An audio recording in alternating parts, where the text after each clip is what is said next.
Hello everybody, this is Dan God of Thunder coming to you with the 4.19 items patch. This is kind of the complement to the Gods patch. The same two disclaimers apply. What a shocker. One, I am not good at this game, so if we disagree on something, it's probably because I'm wrong. I'm just some idiot with a microphone. Second disclaimer is that I am not affiliated with Hi Rez. I do not use any sort of data mining. This is just conjecture and a bunch of my opinions on where the game can be changed. Of note, if you've already seen the Gods video, there was a lot of minor adjustments, a lot of ups and downs of the numbers. Nothing really drastic or no real overhauls of kits, anything like that. Items, this is a little different. A lot of these are going to be absolutely new abilities, major reworks. Whether or not you think this will break the game, whether or not it's what the game needs. Really, the biggest point is just to encourage some discussion on the matter. Speaking of items that need to get changed, Atalanta's Bow is getting a 200 gold reduction from a ridiculous 2300 to a more manageable 2100, and the passive is getting majorly reworked. So hitting enemies with basic attacks will give you 5 stacks, and each stack will give you 1% movement speed. You can have up to 20 of those stacks, and you will always lose 1 stack per second.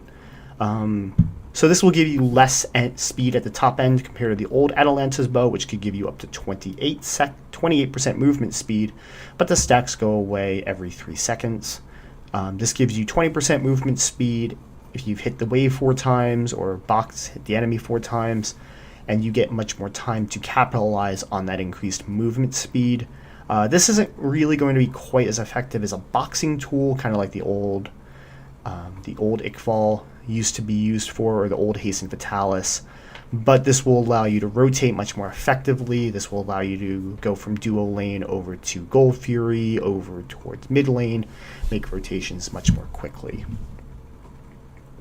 Blackthorne Hammer, another item that's getting reworked fairly drastically, but within line with its original intent of being an oh shit button.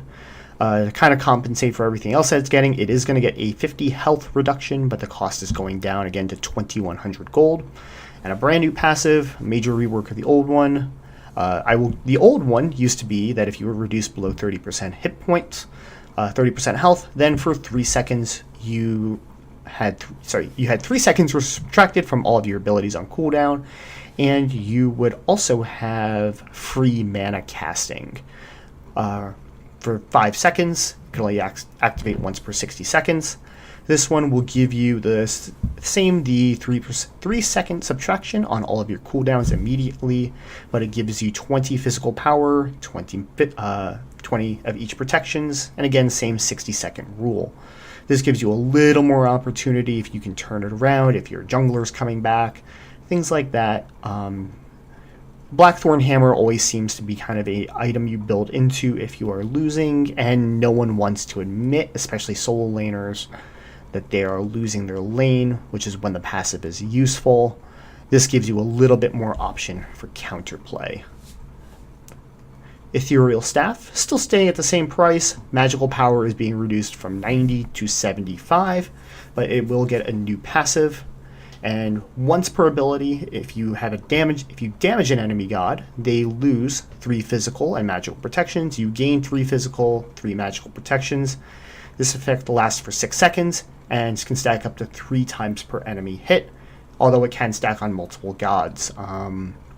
The idea of this is for Ethereal Staff to kind of, instead of being almost like a more niche Shaman's Ring, where it had a 5% max HP. This is getting a small reduction in magical power and giving you much more utility and much more tankiness. So you can gain in theory, up to 45 of each protection, and each of your enemies can lose up to 9. In practice, good luck doing that.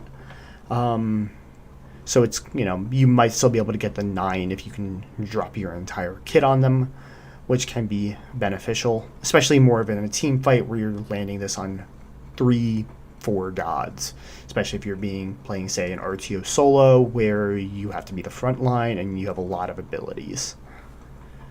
Shillelagh, very simple, is just getting a cost reduction to match up with the cost reduction on Blackthorne Hammer, going from 1500 to 1400.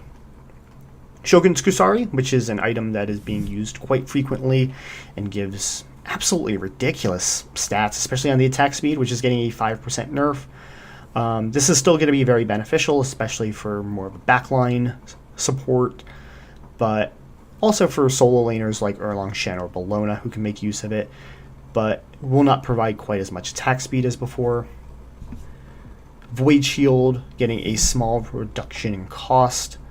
This used to be a very good item back when it gave 50 protections, even if it was at 2,700 gold. The reduction of its defensive capabilities means this lags quite a ways behind other hybrid items, and the small reduction in cost feels like that might help it get back into the meta a little bit more.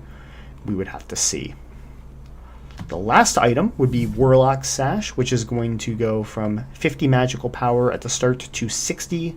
When fully stacked, this would give 120 magical power, which still puts it behind the Warlock Sash. My apologies. Book of Thoth, which is its main competition.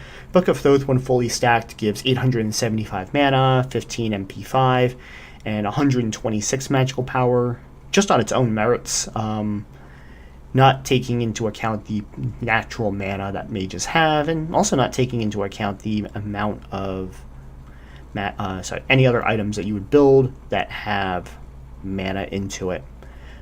So the extra 10 magical power kind of makes this a more attractive option, especially for some of the more tanky solos or tanky mid laners like Zhang Kui. So those are the changes that I would make.